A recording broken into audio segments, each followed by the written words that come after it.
Now, I'm very lucky in Hawke's Bay that we have some of the best cheesemakers in New Zealand. But, the cheese will never be that great in New Zealand compared to Europe because, they plough the fields. Mostly the cows eat only ryegrass and clover or a very limited diet. Whereas in parts of Europe, they eat 30, 40, 50 different grasses, flowers, wildflowers, whatever. I'm Robin Sussingham, and this is The Zest. Citrus, seafood, Spanish flavor, and Southern charm. The Zest celebrates cuisine and community in the Sunshine State. The Zest has international flavor this week. We take you to Hawke's Bay, the fruit basket of New Zealand, with an international cheese expert. We'll taste test a recipe for 5-minute hummus from the Israeli Soul cookbook, and Bavaro's pizza brings Italy to Tampa Bay. It's wheels up on The Zest. No passport required.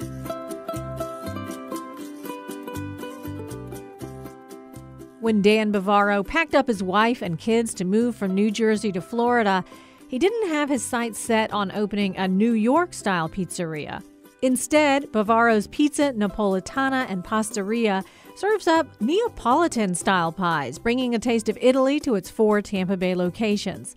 Producer Delia Colon recently stopped by Bavaro's flagship restaurant in downtown Tampa for a lesson in pizza making.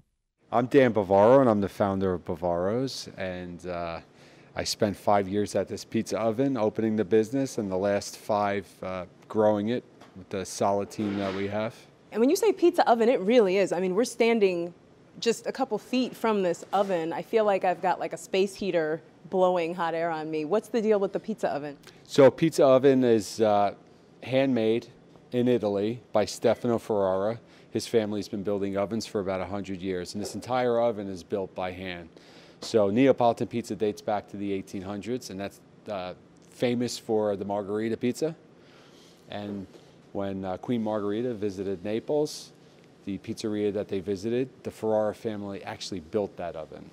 So this is the great-grandson of Stefano Ferrara. So this family is known worldwide for building these ovens.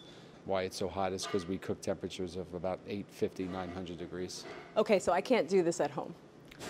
You could do it at home if you trip your home oven so you could cook on the clean cycle, but I wouldn't recommend that. Yeah. That's actually how I started 12 years ago. 2 years before we opened the restaurant, I would practice at the house, and I was able to rig the oven so that I could cook at 800, 850, because that's how hot your oven gets to clean. On a clean cycle. Wow, yeah, I need to clean my oven, speaking of which. That's like some MacGyver stuff. So you mentioned that you were getting started. Let's go back. How did you get into all of this? Did you grow up making pizza? No, I wasn't in the restaurant business at all. I left school, and my mentor was in the catering business. We would cater movie sets. So we would go on with food trucks, movie sets in New York City, and we would cater the celebrities and the extras, breakfast, lunch, and dinner. So that was my introduction to food. Shortly after that, about a year with him, he had sold off his business, and he helped me get into the transportation business. So we would chauffeur executives and movie stars in New York City.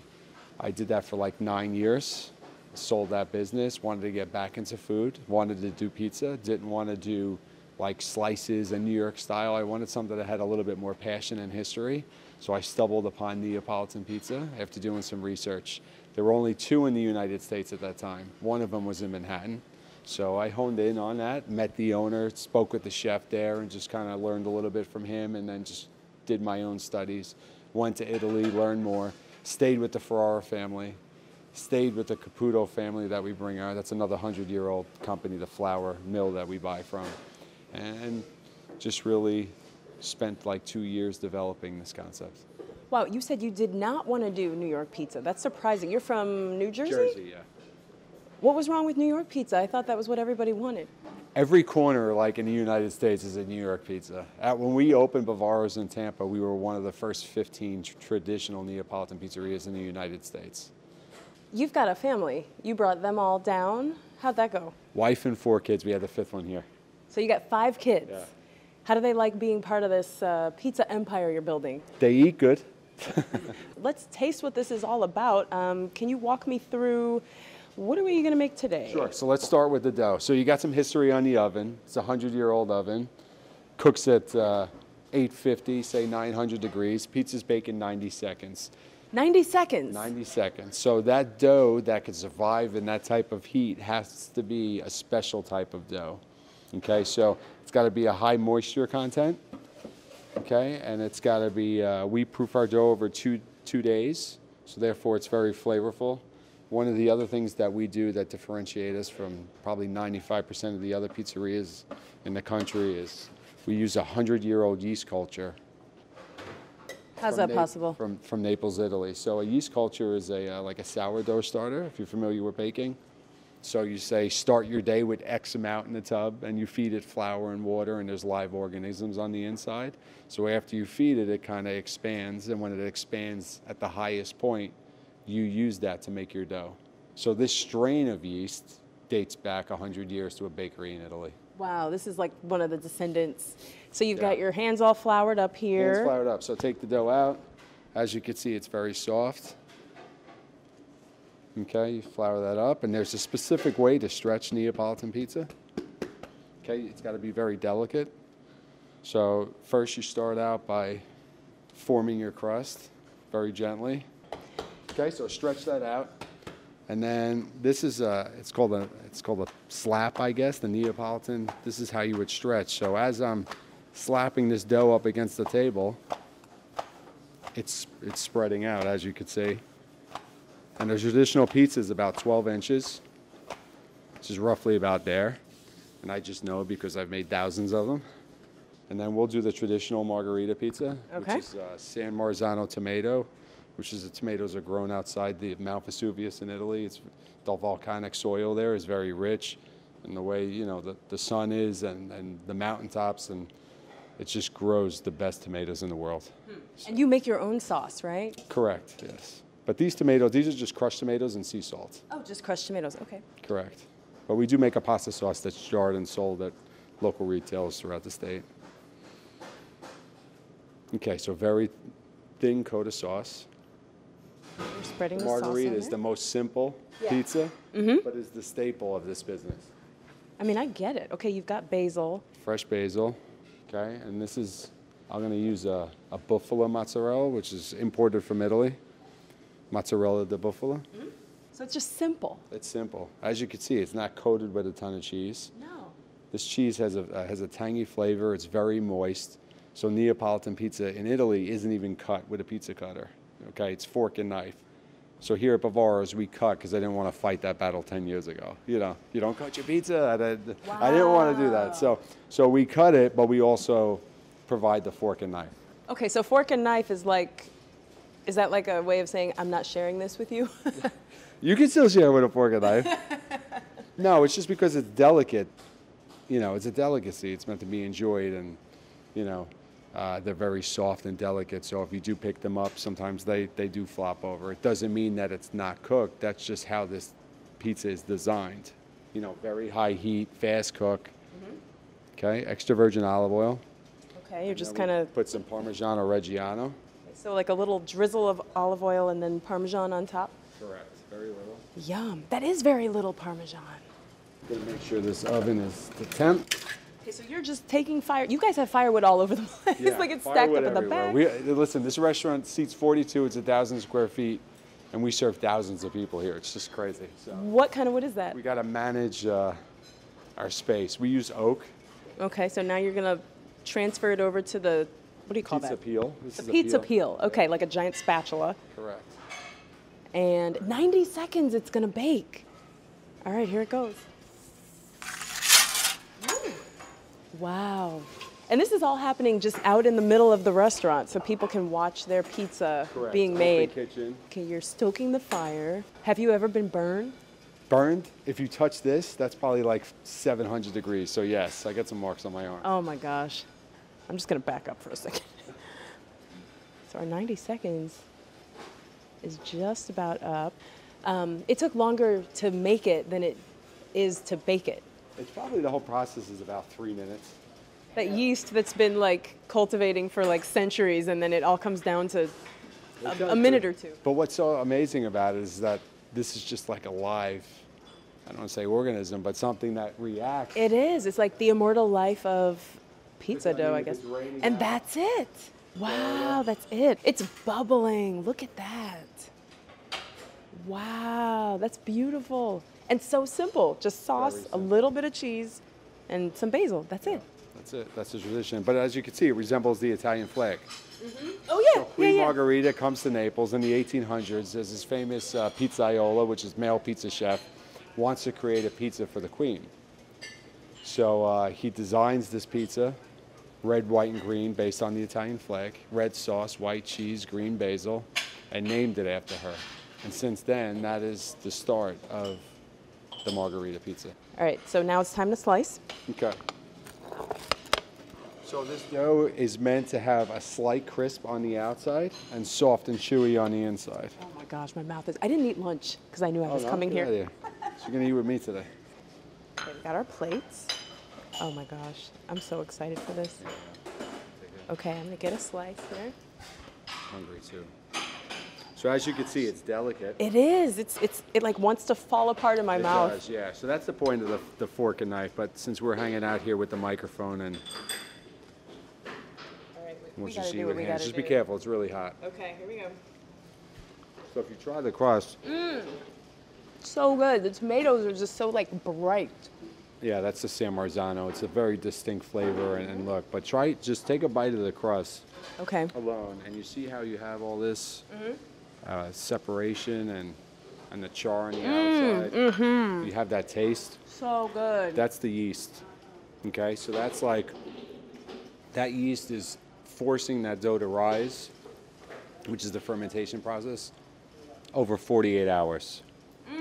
Most pizzerias do 6 hours or 12 hours. So it's got that crispiness and it's still soft on the inside. Correct. And it's pure, you know, it's a 00 flour imported from Naples. That means it's milled super fine. Wow. So it's very delicate. It's very, you know, it's probably the healthiest pizza you're ever going to eat. Last question. Did I read that you have a sports background? How'd you find? Listen, I do my homework. You've done some homework. That's a rare. Yes.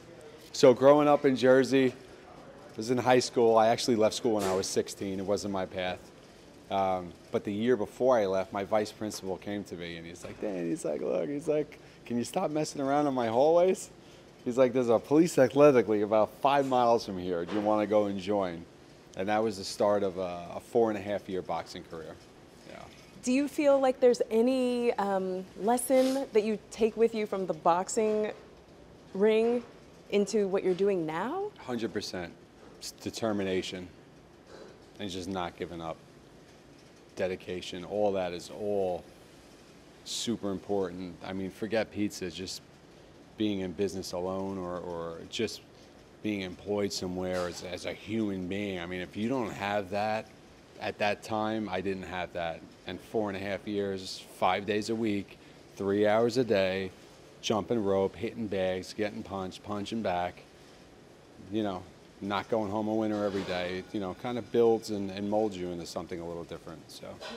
And it seems like there's a lot of preparation that would go into preparing for a boxing match, and then it all comes down to just a few minutes. And it's almost the same thing with the pizza, because there's all this years of prep, centuries of prep really went into the 90 seconds that it took to bake this amazing pizza. Yeah, and with that, it's like our job. We just hope that guests that come in at some point recognize that it's not just a guy behind here spinning pies. Michael Solomonoff is the chef of the James Beard award-winning restaurant Zahav in Philadelphia, and he wrote a cookbook of the same name in 2016 that also won the James Beard Award. Last year, he followed up with the cookbook Israeli Soul. The subtitle is Easy, Essential, Delicious, which nicely sums up its character. It recreates the kind of food that you might find in most Israeli homes or in small family restaurants that serve the most well-loved dishes. And our cookbook reviewer, Janet Keeler, reached for that Israeli soul after she returned from a trip to Israel recently. I talked to her about what she discovered. Janet teaches journalism at the University of South Florida in St. Petersburg. She's the founder and coordinator of the Graduate Food Writing and Photography Certificate program there. She's the former food editor at the Tampa Bay Times. And she's the author of Cookielicious, 150 Fabulous Recipes to Bake and Share. And Janet is also a cookbook reviewer and the cookbook columnist for the Zest. Glad you're here. Thank you. So you went to Israel not too long ago and kind of became infatuated with Israeli cooking. Yes. So how did you all of a sudden realize, wow, the food here is really interesting? What was there a particular dish that you tried or something that caught your attention? I was very enchanted with hummus. You know, we get hummus here in the grocery stores and everything. Everywhere we went, we had hummus, and I kept thinking, is this good hummus? Because, you know, we were in a big tour, so you tend to go to those kind of restaurants and have those kind of meals, big buffets and these big tour kind of hotels. That can accommodate a lot of people. Yeah, and I kept thinking, is it good? I don't know, you know. And then when I came back, I thought I have to get Michael Solomonov's new book called Israeli Soul. I have to get that book and start making it for myself, which I'd never really done before. It's so everywhere that even at the grocery stores you get really good hummus. Yes. And so it's why also make it? Kind of labor intensive, isn't it? Well, because you have to mash up those chickpeas and yeah, but you've got the food processor, and he's got in his cookbook a 5-minute hummus. Which, he does. I'm going to say more to like 12 minutes for those of us who are fairly new to it. So the book is called Israeli Soul. Israeli Soul, and there's 2 authors, right? Yes, Michael Solomonov and Stephen Cook. That's a good name for a cookbook So Michael author. Solomonov, you said he's got a restaurant in Philadelphia? He's got a restaurant in Philadelphia called Zahav, which is quite renowned. And he has also won 3 James Beard Awards. One for Best Chef Mid-Atlantic, one for Best Chef of the Year, and then he actually won the James Beard Best International Cookbook a few years ago for his first cookbook, which was about the restaurant. So he's got some big chops, and he knows what he's doing, and he is Israeli also too. So the thing that's so nice about this cookbook for anybody who's been to Israel or wants to go to Israel, it's really a travel book.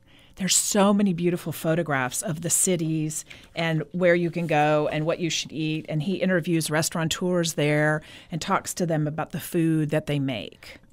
It's such a beautifully photographed book that it really is inspiring. So is the feel kind of common foods that you would find in Israel, you would find in people's homes or in restaurants? It's not so much complicated high-end stuff that he's created? Yeah, I would say not high-end. I would say very much food that you would find there either in restaurants and probably people's homes. You know, there's a whole section on meatballs, how to do some different kinds of meatballs. You know, the Israeli cooking is a mashup of a lot of kinds of cookings of the Mideast and even Eastern Europe because so many people have come from there. So like I made the Bulgarian meatballs out of it, and those were really good. But mostly I've been making hummus, and there's a whole chapter of stuff that you can make to put on hummus. You've been making hummus a lot, so obviously you found a lot of different ways to make it, or you've been tweaking it? I've been messing with the tahini. Okay. So the very popular tahini brand in the store is called Joyva. It's in a probably anybody who gets tahini would get that. And I made it with that the first time because that's what I could get my hands on at the grocery store. And I thought, this tastes kind of bitter to me. And I didn't have any clue if that was why. So now I'm on Amazon, looking for different tahini. So I've been mail ordering tahini. So the delivery guy's probably like, what's going on in there, right? Why is she getting all this tahini? But then there was one brand called Lior, Lior, that I did a little bit more investigating, and that's Michael Solomonov's favorite one. I was like, that sounds like an Israeli name. It is, and it is imported from Israel, it says on the site. So I've been looking, where is this even from? It was an organic one. So I think I've tried maybe 5 different tahinis. And that does make a little bit of a difference. Can you make hummus without tahini? No, because that's the sesame paste. That's what really is the basis of it. That's what makes that's the oil and the seeds that kind of makes it all emulsify together.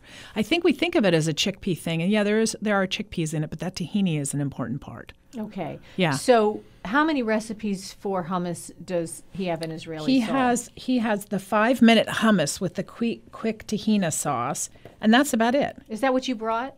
Yeah. Okay, let's try That's what I brought. I'm so excited about this. I just opened this up. I have to say, this smells amazing. So is that roasted vegetables? So what's on top of it? So he has a whole chapter in the book on hummus toppings. And this one is the saffron braised chicken.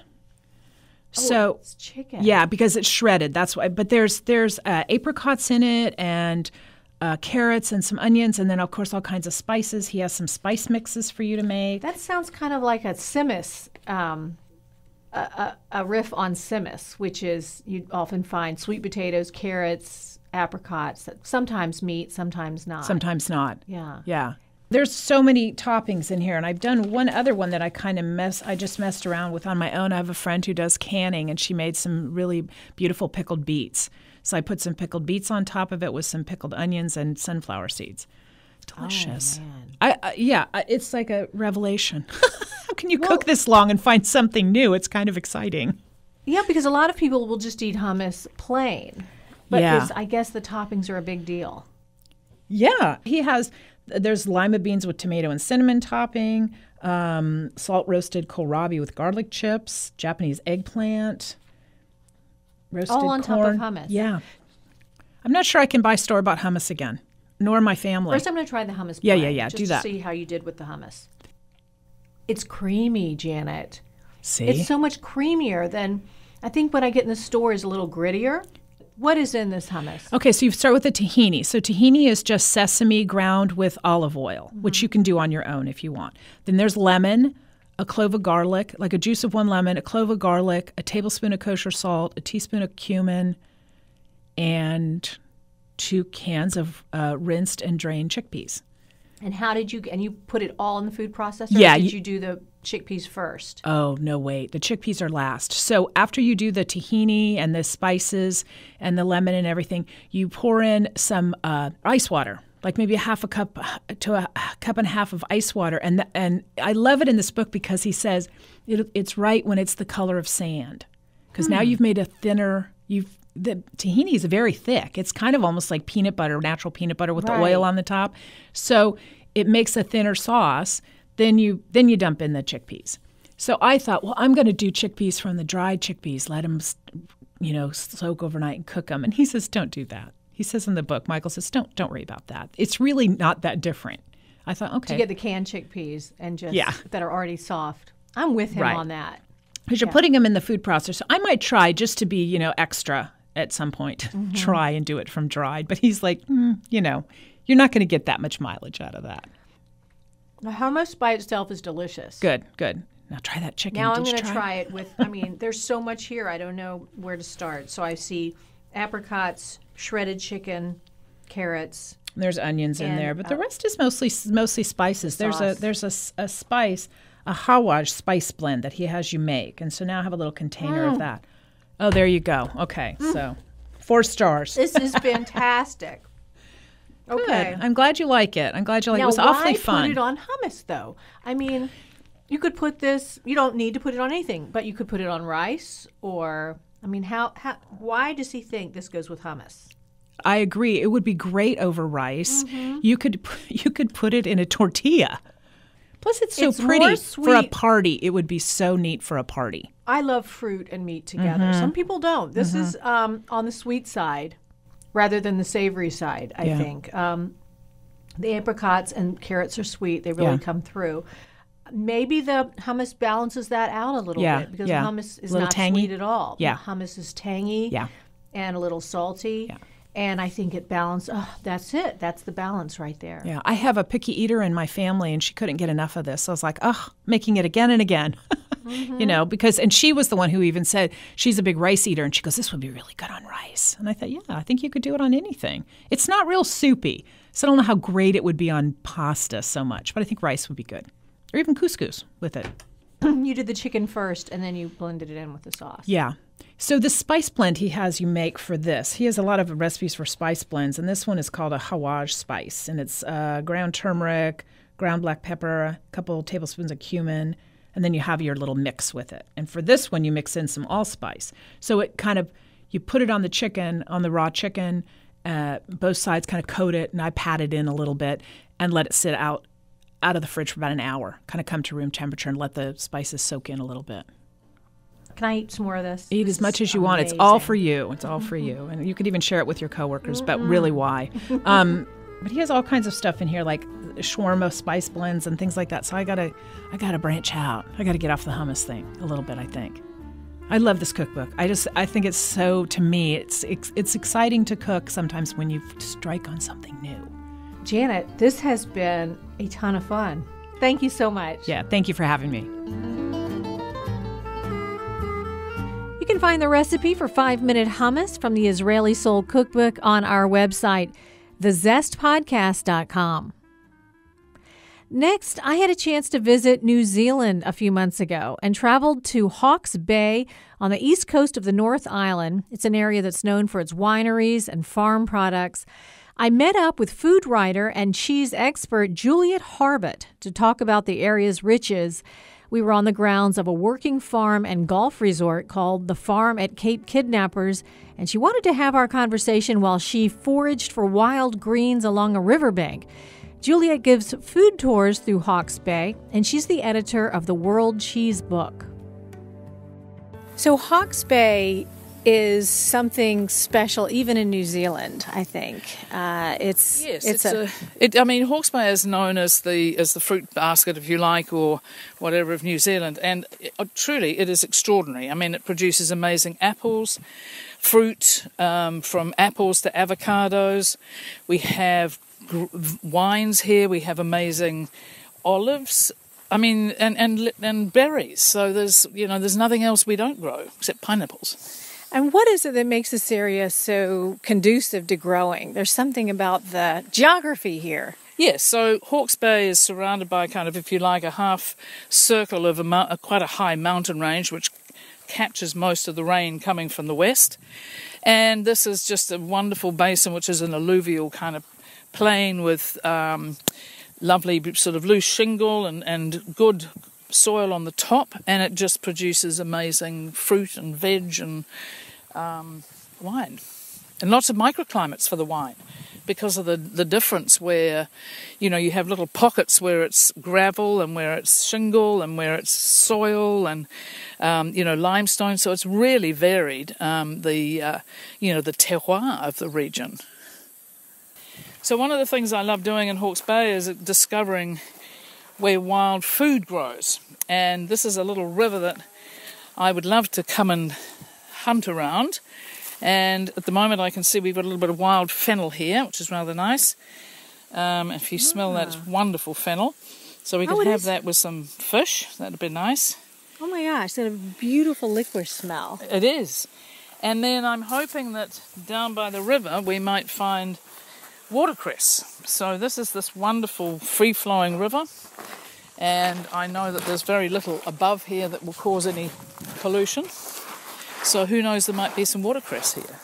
So where is this river? We are on the grounds of the Farm at Cape Kidnappers. The body of water that we're near is called Hawke's Bay. So we're in Hawke's Bay, and then in the southern end of Hawke's Bay is Cape Kidnappers, and that's where you have this wonderful farm owned by the Robinson family, and they have turned what was a very large but not particularly economical farm into a stunningly beautiful property. And they've done this amazing golf course. They put in a huge fence along with local supporters, which protect the kiwi. They have their own wonderful vegetable garden, and they have this beautiful hotel where visitors from around the world come and enjoy the food, the wine, and of course golf and the gannet colony, which is this wonderful colony of gannets at the far end of Cape Kidnappers. So we're on the grounds. This river, this is freshwater then? This is freshwater. And so this comes from way up in the hills, probably 30, 40 miles away, and it's wandering its way down to the sea. And as you can see, it's flowing quite swiftly, and there's no weeds in the water. It's clear as glass. Yeah, and if we stood here long enough, we would actually see the eels going past. And rather irritatingly, on the opposite bank is the watercress that I would like to find. Oh, it's on the opposite bank. Growing very lushly and greenly and prolifically. We're not seeing any over here. So there's none over here.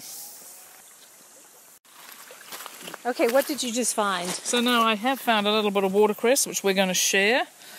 And, of course, watercress is just lovely and crunchy and fresh and peppery.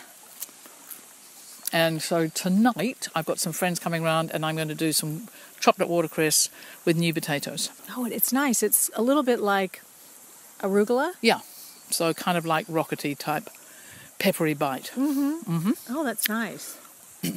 And the tomatoes are wonderful. And So the tomatoes down here, yes, again, because they're grown naturally, they're not forced to grow, and so they develop that intense flavour that you don't get really when they're, grown in hothouses. is all this watercress here? So this is watercress on the side here. All of that over there is watercress. Yeah. But I don't see how you'll get over there. I'm it's a currently little, willing it. the water's shallow, but it's flowing really fast. Yeah, I would walk across there. I would walk across there if I first of all sent my dog across to see how deep it was. Otherwise, Your little Jack Russell Terrier. my little Jack Russell Terrier. But I'm not going to walk across there and find that I am over my knees. Tell me something, Juliet. So you had a very established career going in England. You ran the British Cheese Awards. Yep. You had a successful cheese shop. I did. So why'd you come back here? So, I love Europe and I love England and I really, really miss it. But I also had two sisters here with their children growing up and I felt that I was missing that. And I also thought that I could, have a career in cheese in New Zealand, which might give me enough income that I could happily travel back to the UK.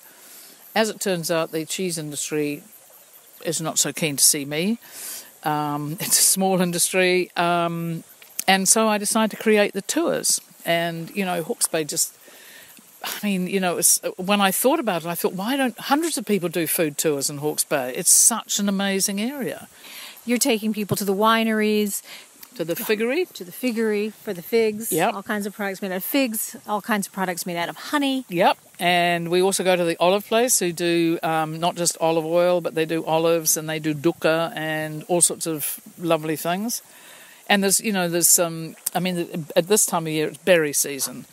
So, you can go and pick raspberries and strawberries and it's cherries. The cherries are just gorgeous. So it's so lovely. Much. One thing I wanted to talk about was dairy, because one thing that's changed in New Zealand over the last few years, as I understand it, is there's fewer sheep and more cows because dairy has become profitable. Regrettably, that is true. Why regrettably? Because the cows are significantly more polluting in terms of the environment than sheep are, and I believe that we already have enough cows in New Zealand. I don't think we need any more, and I don't think the world needs any more. So I think that, again, it's that sort of thing as, New Zealand is a long way from anywhere, and I'd rather that we produced, value-added products. We should be adding value to whatever we send overseas rather than just sending milk powder, which seems an awful waste. It'd be a bit like, making wine and just sending wine off in cardboard boxes. But the dairy products here locally are supposed to be fantastic. The cream and the cheese, and there are some local cheesemakers that you admire, aren't there? I'm very lucky in Hawke's Bay that we have some of the best cheesemakers in New Zealand, and they make really great cheese. But, the cheese will never be that great in New Zealand compared to Europe because we don't have they plough the fields. Mostly the cows eat only ryegrass and clover or a very limited diet, whereas in parts of Europe, they eat 30, 40, 50 different grasses, flowers, wildflowers, whatever. And you've been kind of on a mission to try and teach the farmers here, the dairy farmers here, that what the cows eat makes a difference. I would have to say that is a bit of a mission, yes. And, I am slowly encouraging cheesemakers to make sure that the animals are more diverse, that what they're eating is more diverse, and that we don't have to be so sort of stuck in producing mass volume. Let's produce some milk which produces amazing flavours, which is why cheeses like, the Comté and the Vacherin Mondor and the toms of France and things are just so fantastic because, they're grazing on fields where there's 40 or 50 different things to eat, and they're a specific type of cow that are, only found in that region. And they don't produce vast volumes, they produce wonderful flavours, like the cows that produce Gruyere and Emmental. So for right now, you're really concentrating on the wonderful fruits and veggies of this Hawke's Bay, I guess. Yeah, that's exactly it. So my focus at the moment is on the tours and discovering new things for me to share with other people when they come. And I always remember, when I travelled Europe, the things that I remembered most and the things I enjoyed most were the days when I spent with people from an area. And when they shared with me, their local market, their local producers, and most importantly, going to their home and they shared their home with me. And I find that, a privilege and an insight that you don't get when you sit in a restaurant. So I love to be able to do that for other people. All right, so how can people find you if they're coming over to New Zealand and they want one of these tours? Okay, the great thing is finding tours in New Zealand is fantastically easy. You just go on a wonderful website called 100% Pure New Zealand, and you go what's on in Hawke's Bay, and there are all the tours available, and I'm amongst some wonderful tours doing different things. I'm really the only one that does real food and wine. But there are other people doing wine. Some people do sort of Māori things, which is really great. And then you can go off and do all sorts of other things. You can go fly fishing, and you can go and do watch the sheep being sheared, or like at the farm, you can go and see the kiwis. So there are lovely things to do all over New Zealand. They're really easy to find on the website, and hopefully people coming to this part of the world won't be able to resist. It's really, with me. Yeah, it's really hard to leave once you're here. So, Juliet, thank you so much for being with me. Thank you very much, and I'm glad that we managed to spend some time by this incredibly peaceful river. Thank you. A little piece of magic. We've got to go. Next week, we chat with Jamal Wilson, who developed Tampa's first food hall, the Hall on Franklin, and Wilson shares how he's reinventing the food hall concept. We'll also hear from historian Rodney Kite-Powell of the Tampa Bay History Center about why so many historic buildings like the Hall on Franklin have found new life as eateries. Visit us at thezestpodcast.com for recipes and stories that you might have missed, and be sure to subscribe to The Zest on our website or on iTunes, Google Play, or wherever you get your podcasts. I'm Robin Sussingham. Dalia Colon and I produce The Zest with help from Craig George. Megan Trimble is in charge of the website. The Zest is a production of WUSF Public Media.